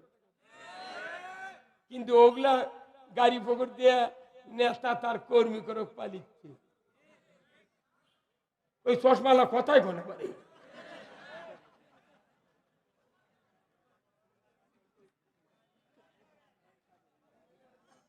বাংলাদেশের পুরুষ তো কৃষিমন্ত্রী হলো ভালো, তাও পুরুষ আছে। সরকার করলো কি মহিলা বানাচ্ছে কৃষিমন্ত্রী। পুরুষ হয় পানির নামে না, মহিলা বানাচ্ছে স্যান্ডেল পাওয়ার দেয়া প্রস্তাব করবার দেয় হাম্মাম খানা, স্যান্ডেলের তলায় ভেজে না, তাই হচ্ছে কৃষিমন্ত্রী। তোর বাপও একটা সাল লারেনি, তোর বাপও জমির নামের কথা ঠিক কিনা? তামাম নেতাদের ভিতরে হাতে গোনা 4-5 জন অর্থ উপার্জন করে খায়, আর তামাম রাজনীতিবিদ বেকার। দুনিয়ায় শান্তি কেমনি হবে কতক্ষণ? তাহলে রাষ্ট্রের দায়িত্ব নামাজ কায়েম করা, যাকাত আদায় করা। বাংলাদেশে যে টাকা যাকাত আদায় হবে, 5 বছর যাকাত আদায় হলে 50% দারিদ্রতা দূর হয়ে যাবে। এখন এই যাকাত আদায় করতে হবে কার আদেশ? ওই আয়াতে নামাজ পড়ো, তুমি যাকাত আদায় না করে সুদ আদায় করো গা। এটা কোন পলিসি? কারো ইমান নাই, পীর হলে ইমান নাই, যুক্তিবাদীর ইমান নাই। এটা মিশাই টুপি মাথাতে একটা শো মারছি। কতক্ষণ বলুন তো এই টুপি মাথার দেওয়া কি? আসলে নাম কোন কি? দাঁড়িয়ে রাখা। এই গতকাল কি বার গেছে? শুক্রবার। এই শুক্রবারে যে মসজিদে ইমামতি করতেন যে ইমাম, ওই ইমাম দাড়ি ছিল, টুপি ছিল, পাগড়ি ছিল। আগামী শুক্রবার যদি ওই ইমাম মসজিদের দাড়ি কামে টুপি খুলে পাগড়ি বাড়ির থুয়া টুপি থুয়া যদি মসজিদের মেহরাবে এইভাবে দাঁড়িয়ে যদি সালাম দেয়, ওই মসজিদে আওয়ামী লীগ, বিএনপি, জাতীয় পার্টি, জাসদ, সুদারু, মদারু, জামাত, তবলিগ, পীর, জাকের 244টা দলের লোক ওই মসজিদে থাকে। এরা তখন সব 1 সেকেন্ডের মধ্যে জুট হয় কবি, ইমাম সাহেব গত শুক্রবারে তোমার দাড়ি ছিল, আজ কেন কামাছো? তোমার টুপি ছিল, তুমি কেন খুলে দিয়েছ? বাড়াও বাড়াও। কি হুজুর? আরে বাড়াও। ওঠিদা কোনো ভেদাভেদ নাই। তুই দাড়ি কামালুকে? দাড়ি হলো সুন্নাত। আর আমি প্রথমে বলেছি কালেমা যদি পড়তে চান তাহলে তাগুতকে অস্বীকার করেন। তাগুতকে অস্বীকার করা ফরজ, আর দাড়ি রাখা সুন্নত। তাগুতো পকেটের মধ্যে মাথার মধ্যে নিয়ে ওই বড় দাঁড়িয়ে কে করছে 4 বার উমরা করছি, 6 বার হজ করছি, আর কষ্ট করে হজরে আসদ চুমা দিছি, জীবন শান্তি। আর আল্লাহ কয় পাগল, তুই রাজত্বের বিরুদ্ধে যায় তুই এ ভাই পিছনে কে কথা করে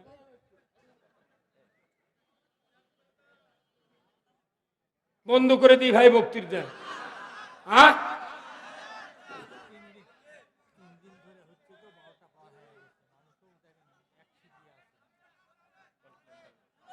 না, ওই যে যার যার একটা বস্তা ভরে গেছে তার আর থাকবে আছে আরো কোরআন শুনতে চায়। 36 মাসের দিন বাড়ির ড্রেন যে পুরীর মধ্যে নামে 36 মাসের দিন শুকায় না, দেখবেন পানি শ্যাওলা পরে উপর সবুজ হয়ে গেছে, মাত্র 10 ইঞ্চি পানি আছে, পচা দুর্গন্ধ। ওই পানির যদি আকাশের থেকে পানি পড়ে, ওই পুরীর পানি বলে, পচা পানি বলে, আল্লাহ তুমি কি দেখে পারো না আমার বুকের যে পানি আছে এটাই পচে যাচ্ছে, তুমি আমার পানি দাও, কারণ কি? কথা বলে না।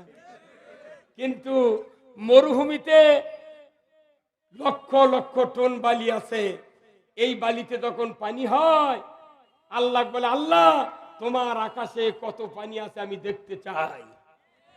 যারা কোরআন প্রেমিক, রাজত্ব প্রেমিক, রাসূল প্রেমিক, কোরআন শুনে ঈমান বাড়ে, কথা ঠিক কিনা?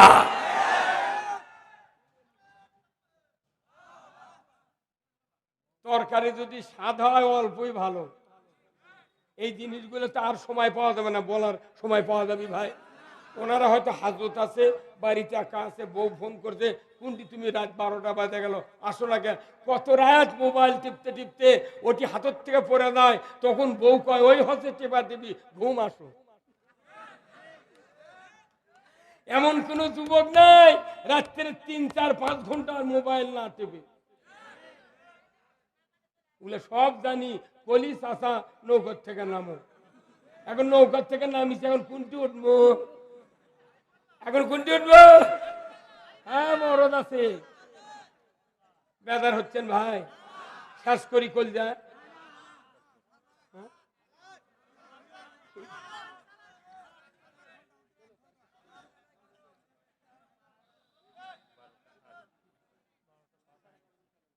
না আগে অনুমতি দিচ্ছিল রাতের 11:30টার মধ্যে বক্তৃতা শেষ করো, এখন কি অনুমতি লাগিচ্ছে?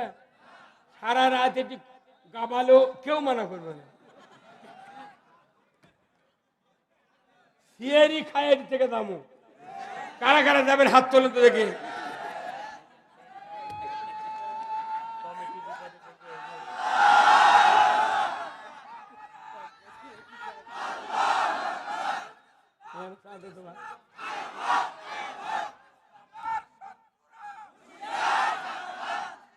কি মেন বাড়িতে দেখছেন?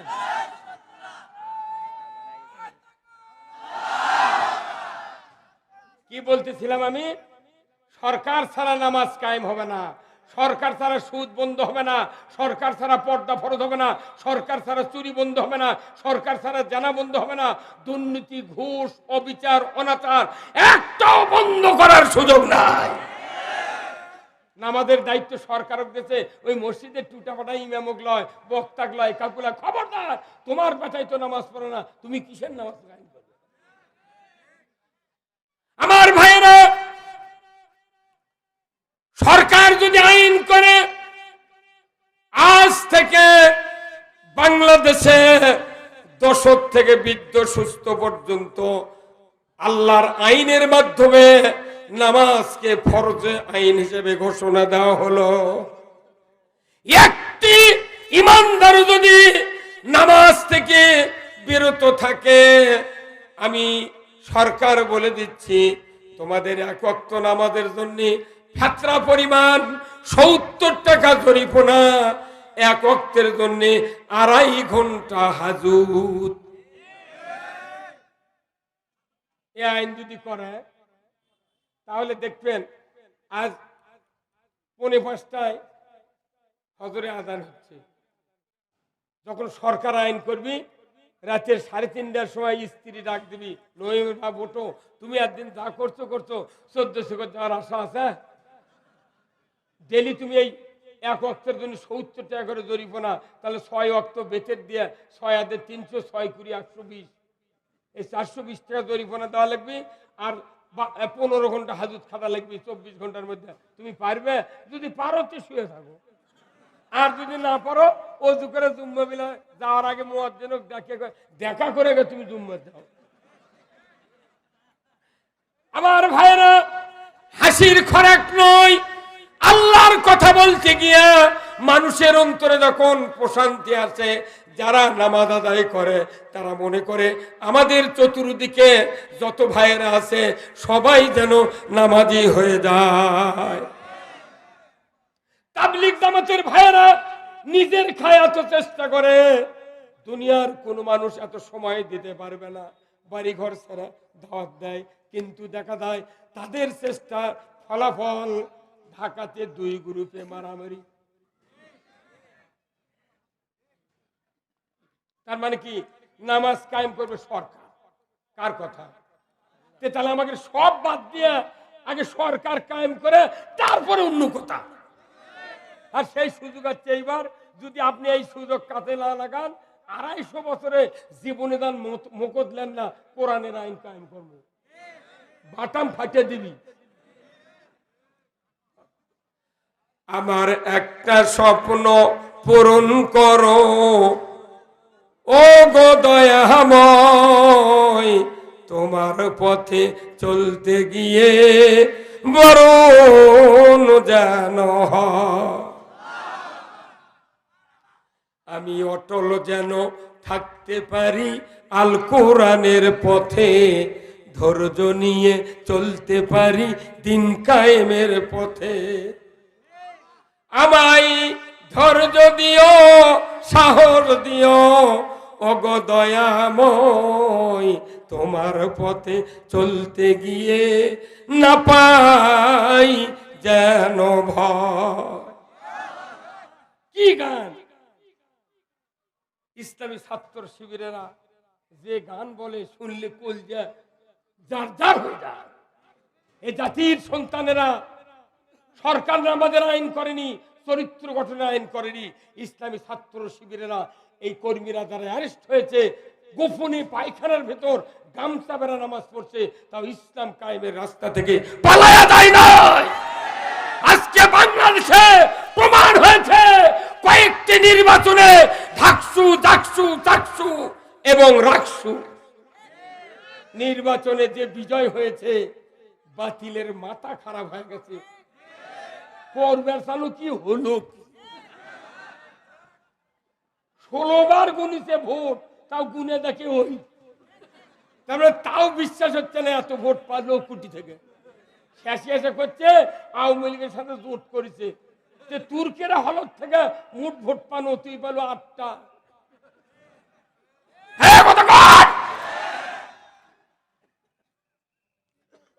ইসলাম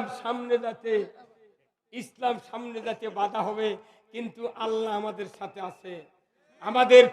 আমাদের বডি ছোট হোক, সুরত খারাপ হোক, অর্থহীন হই, আর আমি ভীতু হই, আমরা ওই শক্তিকে নিয়ে চলি যে শক্তি সবার উপর শক্তি কায়েম করতে পারে।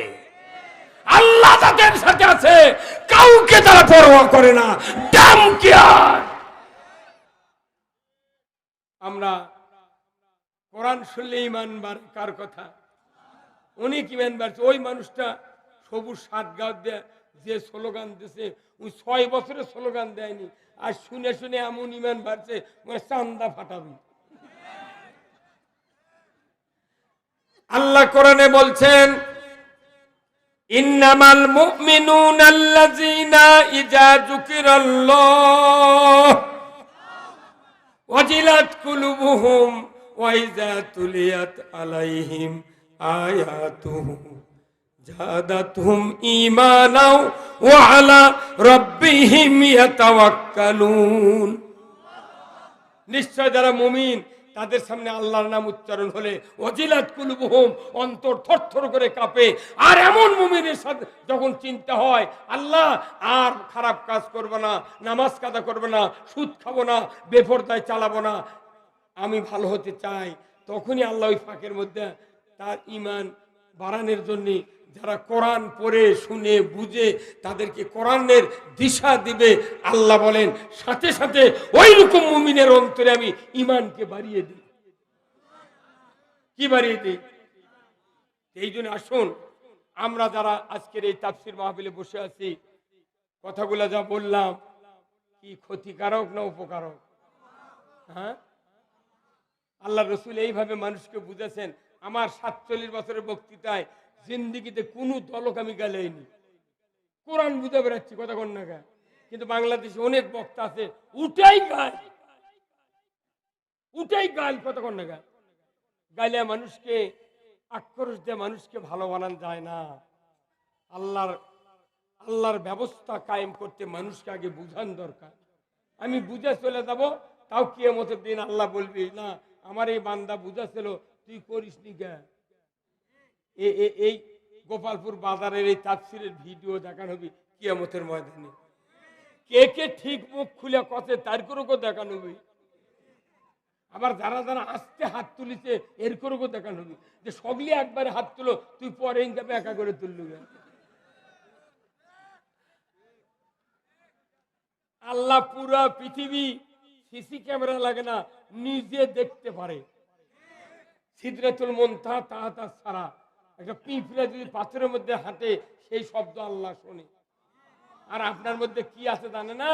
14 ভোটের মধ্যে তুমি কোলে আমি যদি ক্ষমতার যাবার পারি মদিনার সনতে বাংলাদেশ চালামো।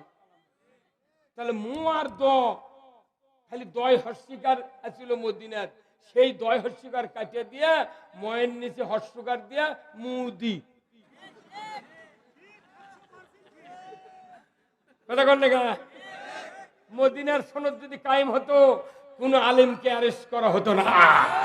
মদিনার সনদ যদি কায়েম হতো ইসলামের বিরোধিতা করা হতো না। ওটা শোনায় ভোটের জন্য, তাহলে ওর অন্তরত কি আছে কে জানতেন? ওই মুখত যা কথা সেটাও জানতেন। এই জন্য আল্লাহ ধৈর্যের বাঁধ ভাঙ্গে দিয়া এমন কাম করছে। কি রে পানি? আমাকে যখন সর্বশেষে এক গাড়ি রিজার্ভ ফোর্স আসলো আমাকে ধরবে, 14 বাড়ি দিক গেছি জেল। এই 5 আগস্টের কিছুদিন আগে আছে ধরবে। আমার বাড়ির ব্যাগ দরজা নাই, ভাইয়ের গেছিল জানে। আমি স্ত্রীকে বললাম কি করা যায়, কত আর জেল খাটবো রে। বলছে কি করবেন? আমি বললাম যে সাদর থেকে না হয় লাভ দিই। আমার স্ত্রী বললেন আপনি যে লাভ দিবেন যদি পরে পাও ভাঙ্গা যায় দৌড়াবেন পারবেন না, গুলি করে মেরে ফেলে দিবেন। আর না পাও গুলি করলে পাও কাটা লাগবে, অত নয়। এতবার যখন গেছেন আর একটা বার দান, আর একটা বার দান। আমি বললাম আচ্ছা দেখি আল্লাহ কি ব্যবস্থা করে। তখন আমার বাড়ির গরু আছে, আমি গরু পেলাম, একজন কৃষক। গরুর গোয়ালের মধ্যে গেলাম, যাকে গড়ার মধ্যে শুয়ে বললাম। এখন এই গরু খেলে আমাকে দেখলে ফোঁস ফোঁস করে, অন্ধকার তো ফোঁস ফোঁস করে। তখন আমি ওই 2 হাত দিয়ে গরুর 2 চলতিকে লাইবেল লাগলো। বাবা ফোঁস ফোঁস করিস না রে, কল যায়। তখন গরু চুপ হয়ে গেল। তখন আমি আল্লাহ ওই অবস্থায় সেজদা করলাম গড়ার মধ্যে, যে আল্লাহ তোমার মহিমা বোঝা কঠিন। আর যদি এই গরুর জবান তুমি দিতে, ওই পুলিশও ডাক দেখলেন এই যে হুজুর এটি আছে। কারণ ওই 16 বছর গরু শুদ্ধ আওয়ামী লীগ করেছে।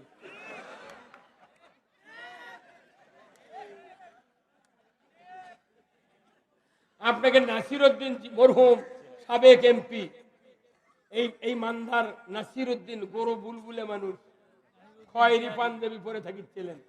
নাদিরুজ্জামান ফেরিঘাটের নাদিরুজ্জামানের সাথে কমপক্ষে আমি 20 বছর সভা করেছি। আর এই মান্দাতে প্রথম আনে আমাকে ওই নাদিরুজ্জামান ওই নাসির উদ্দিন জিহাদের হ্যাঁ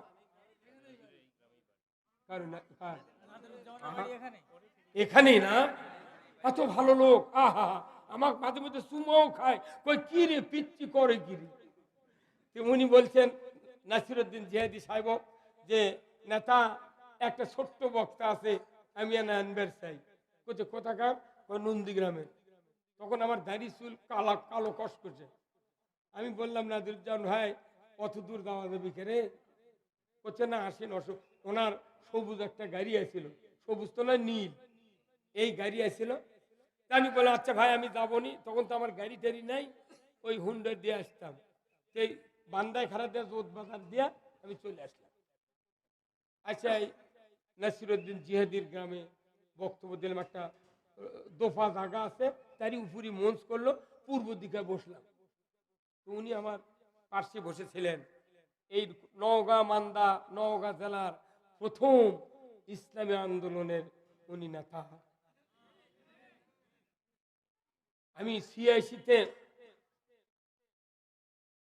নির্বাচনে ক্যানভাস করেছি। বট গাছ নিয়ে দাঁড়াছিল হাফিজি হুজুর,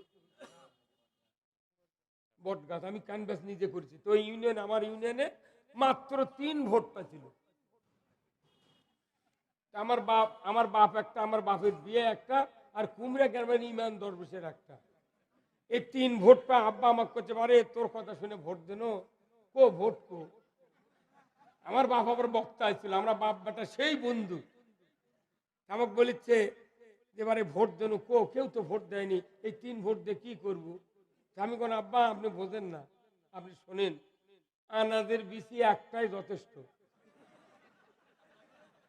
কথা কন আমারে, একটা আনাদের বিচে যদি কেউ গাছ লাগায়, এই গাছ যখন 1.5 ফুট হয়, মায়ে কয় বাবা আনাদের গাছ লাগাচ্ছে, একটা কুঞ্চি ফুটে দে। তোর কুঞ্চি ফুটে দিছি, সাথে সাথে ওই আনাদের গাছের মাথার থেকে 2টা সুতো আবার আছে, ওই সুতো কুঞ্চি পিছে নেওয়ার পর ওই আনাদের গাছের মাথা সোজা হয়ে যাবো তুই। মুই আবার করে কি, ওই কুঞ্চি পিছে ধরে। আচ্ছা এই কোন কলেজের ছাত্র? মাথায় নষ্ট পারে, এটা গাছের বিবেক কি? এটা গাছ বাঁচার জন্য কুঞ্চি চাপে ধরছে, আর মানুষ বাঁচার জন্য ঐক্যবদ্ধ হচ্ছে না। আব্বা করছে হ্যাঁ তারপর কি হলো ক? আব্বা এই এই গাছ যখন কুঞ্চির মাথা মাথা যাবি, তখন আমার মা, আপনার মায়ে বলবি বাবা না জালাঙ্গা দিয়ে দে, চারদিক খুঁটা ফুটা কুঞ্চি টুঞ্চি দিয়ে দে, আস্তে আস্তে আনাজের গাছ উপরে উঠবি। ওঠার পরে আপনি দেখবেন একটা আনাজের গাছের থেকে 20,000 মাথা বাড়াছে। তা আপনি মনে করবেন না 3 ভোট দিয়ে লস পাচ্ছেন? 3 ভোট যদি 3টা জায়গাতে আমি পুঁতে থুই, ভোট টানবার পারবো না। সিআইসি থেকে এই আজ হলো 2025, আমার নন্দীগ্রাম কাহালুতে বগুড়া জেলার যত এমপি আছে তার চেয়ে সর্বোচ্চ ভোট পেয়ে নির্বাচিত হবে ইনশাআল্লাহ। ওপেন বিলে ঘোষণা দিয়েছি, এবারের মার্কা দাড়িপাল্লা মার্কা। প্রকাশ্যে আমাকে অনেক লোক ওই ফোন করে কয় হুজুর আপনারা ভাইরাল বক্তা, এবারে এমপির সাথে ভোট চান, আপনার বক্তৃতা কমে যাবে না? আমি কমে দেওয়াই চাচ্ছি। আমি ভোট কি বক্তৃতা কি কর্ম? ইসলাম কায়েম হলে 2 ঘন্টা করে 7 দিন পর পর ঢাকা টেলিভিশনে বক্তৃতা দেবো। কত ঘন্টা এগুলো বক্তৃতা দেখি, এতগুলো রোগী চিকিৎসা করছি, একটা লোক আমাকে 1 টাকাও দেবে না, কর্তৃপক্ষ দিচ্ছে আমার টাকা। কথা ঠিক কিনা? আমি হলাম ইমানের ডাক্তার, আর আপনারা হচ্ছে ইমানের রুগী। এই 5,000 10,000 লোক 2.5 ঘন্টা হলে চিকিৎসা করতেছি। সবাই যদি ডাক্তারের মতো ভিজিট দিতেন, যে একটা ডাক্তার বিকেল 4টা থেকে রাত 8টা পর্যন্ত 72,000 টাকা রুগী থাকে, 700 টাকা ভিজিট 5 মিনিটে। তো আবার এক্সরে এসিজি করে ডাক্তারই লিখে দিচ্ছে এই ব্যারাম, ওই খালি ওষুধের নাম লিখেছে, খাদ্যও লাগে না। আর এখানে যতগুলা লোক আছেন এমন বক্তৃতা আল্লাহ বার করে দিচ্ছে, সবারই যাতে উপকার হয়। তাহলে ডাক্তারের বুদ্ধি না বেশি, না মুলবির বুদ্ধি বেশি? তাহলে বেতন ওর থেকে আমাকে বেশি না কম? সরকারি অফিসাররা বয়স বাড়ে, বেতন বাড়ে, গ্রাচুটি পেনশন পায় 1 কোটি টাকা, সারা জীবন হাফ বেতন, মরার পরে বউ বেতন পায়, বউয়ের যদি ন্যাংরা বোবা বেটা থাকে তাইও বেতন পায়। আর বক্তাকে 60 বছর বক্তৃতা করে যদি ইসলাম ক্ষমতা না দেয়, আমাকে ধরে নিয়ে যা কাশিমপুর কারাগারে তুলি, তখন কইবারে বোধহয় কিছু কষে, তাছাড়া ধরবি কে? এখন সাইদ সাহেব মরে গেছে, বলছে লুকিয়ে ছিল বা যা করলো তাই হলো। হ্যাঁ কি মরবে দাড়ি পাল্লা, কথা ঠিক কিনা? বেজার হলেন আপনারা? রাজত্বের যে কত জরুরি ভাইরা আমার। বদরের যুদ্ধ ১৫০০ বছর আগে হলো। আল্লাহর নবীকে বলল, ও গো নবী আপনি বদরের প্রান্তরে যান। আল্লাহর নবী বললেন, আল্লাহ ১০০০ কাফের ৩১৩ জন খুব কষ্ট মষ্ট করে সৈন্য গোছাছি, এই সৈন্য নিয়ে কেমন করে বদরের যুদ্ধ বিজয় হবে? আল্লাহ বললেন, রসুল তুমি চলে যাও, বিজয়ের হাত আমার কুদরতি হাতে আছে। চলে গেল বদরের প্রান্তরে যায়। ১৭ই রমজান যুদ্ধ হবে সকালবেলা, সবাই সেহরি খাচ্ছে, ফজরের নামাজ পড়ছে। আল্লাহ কয়ে দিল, জিবরাইল যা আমার নবী সাহাবিক বলো রোজা দান ছেড়ে দেয়।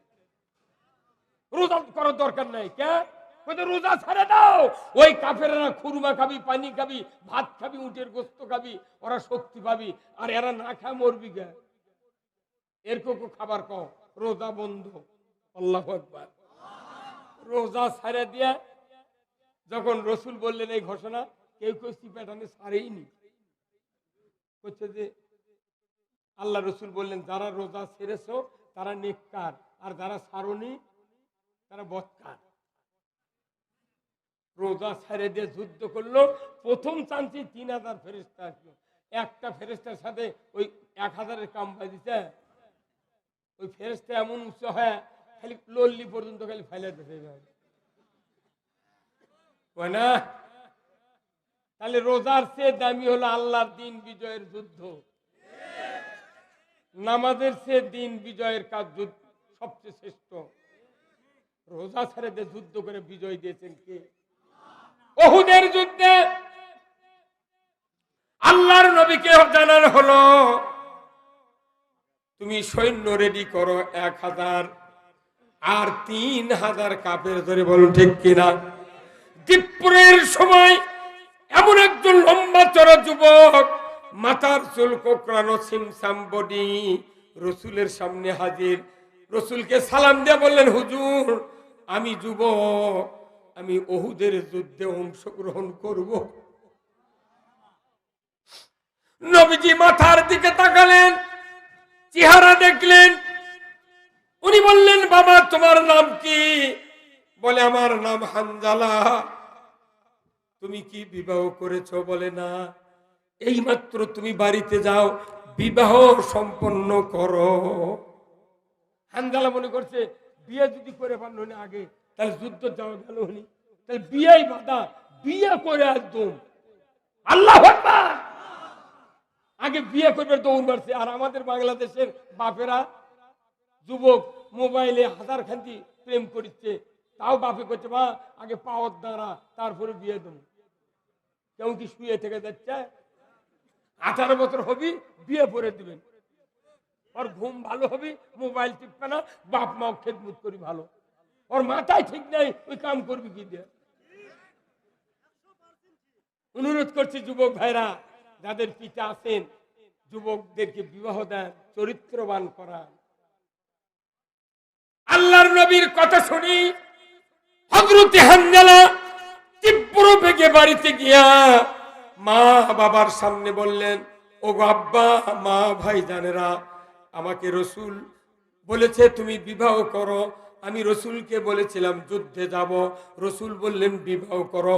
তাতে বোঝা যায় বিবাহ করলেই বোধহয় যুদ্ধে যাওয়ার অনুমতি পাওয়া যায়। বিবাহ দিল, দিনের বেলা ডোবার আগেই বিবাহ হয়ে গেল। জোরে কোন আল্লাহু আকবার।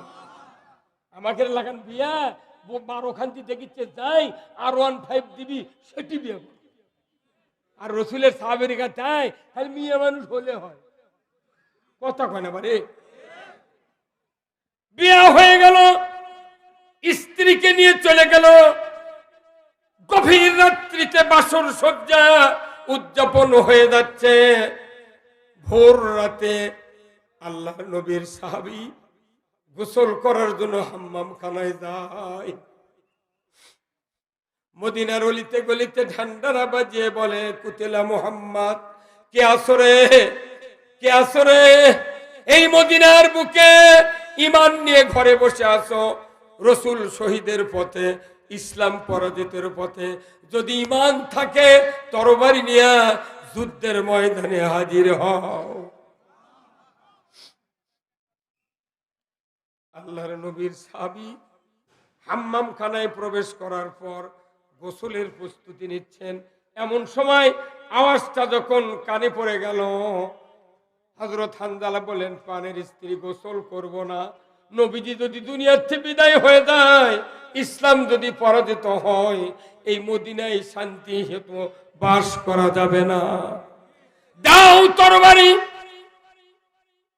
যুদ্ধের পোশাক দিয়ে দাও রে স্ত্রী, ঘোড়াটা সাজিয়ে দাও, আমি যুদ্ধের ময়দানে যাব। স্ত্রী বললেন, পানের স্বামী, আপনি গোসল করেন, ফজরের নামাজ পড়েন, তারপরে যুদ্ধে যাবেন, আমি বাধা দেব না। এখনকার মেয়েরা হলে বলেনি, পালসার দিয়ে কাল বিয়ে দিছি, তুই আজই যাবো যুদ্ধে, যা মরবো, খাজুরি গার সাথে বান্ধা তুলে। কিন্তু নবীর সাহাবী কি চরিত্রের স্ত্রী, স্ত্রীকে আর কোন ক্রমে রাখা গেল না। স্ত্রী তরবারি তুলে দিলেন, যুদ্ধের পোশাক পরিয়ে দিলেন, আর ঘোড়াটা সাজিয়ে দিয়ে বললেন, যান যান, যদি শহীদ হন আমার কানে যেন খবর আসে।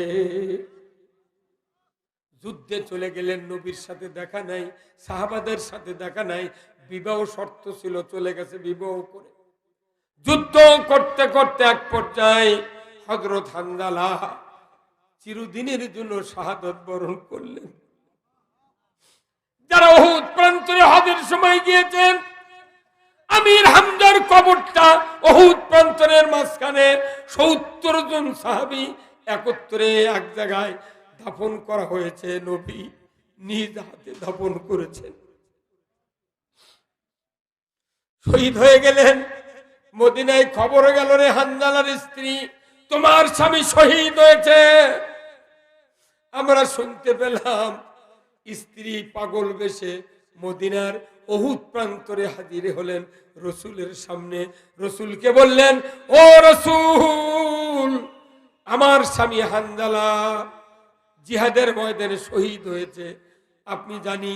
আমি জানি শহীদদেরকে গোসল ছাড়াই আপনি মাতফুন করেন, তবে আমি বলছি আমার স্বামীর উপর ফরজ গোসল ছিল, গোসল করে নাই, ফজরের নামাজ আদায় করে নাই। হুজুর, আমার স্বামীর লাশটা আপনি দিয়ে দেন, আমি গোসল করায় দেব, তারপরে আপনি দাফন করবেন। আল্লাহর নবী বললেন, না, হানজালার তো আসার কথা নয়, সে তো বিবাহের ময়দানে পাঠিয়ে দেওয়া হয়েছে। ওনার স্ত্রী বললেন, ওয়াল্লাহি, আল্লাহর কসম, আমি স্বহস্তে তরবারি দিয়েছি, হুজুর লাশটা দিয়ে দেন, আর খোঁজ করেন আমার স্বামী কোথায় পড়ে আছে। আল্লাহর নবী আবু বকর, ওসমান, আলী, উমারকে বললেন, দেখো না উহুদের ময়দানে কতজন সাহাবী শাহাদাত বরণ করেছে। এক এক করে ৬৯ জন সাহাবীর লাশ নবীজির সামনে কাতার বন্দি করে শোয়ানো হলো। শহীদদের ইমাম নবীকে আবু জেহেল পাথর মেরে রক্তাক্ত করেছিল। দাসী তাকে বলেছিল, আমির হামজা, তুমি বীরত্ব দেখাও হরিণের পেছনে, কিন্তু তোমার ভাতিজাকে আবু জেহেল পাথর মেরে কাবার চত্বরে বেহুশ করে ফেলে দিয়েছে, তুমি হরিণের পেছনে না দৌড়াইয়া ভাতিজাকে তুমি রক্ষা করো। তখন ঈমান আনেন নাই, উনি আর সামনে গেলেন না, চলে গেলেন। বাবা, কে মেরেছে তোমার? বলে আবু জাহেল। উনি দেরি করলেন না, ওখান থেকে গিয়ে আবু জেহেলকে এক জোরে থাপ্পড় মারলেন। কোন সাহসে? এতিম মুহাম্মদ কারু তো ক্ষতি করে না, কেন মারলে? এর বিচার তোমার হবে, আমি মুহাম্মদকে ডেকে আনি। যায়া রসুলকে বলছেন, ভাতিজা, তোমাকে যে আঘাত করেছে আবু জাহেল, তার প্রতিশোধ আমি নিয়েছি, তুমি কি খুশি হও নাই? আল্লাহর নবী বললেন, ও চাচা, আমাকে আহত করেছে, আপনি তার প্রতিশোধ নিয়েছেন, আমি এতে খুশি না। আমির হামজা বললেন, বাবা কি করলে খুশি হবে তাড়াতাড়ি বলো।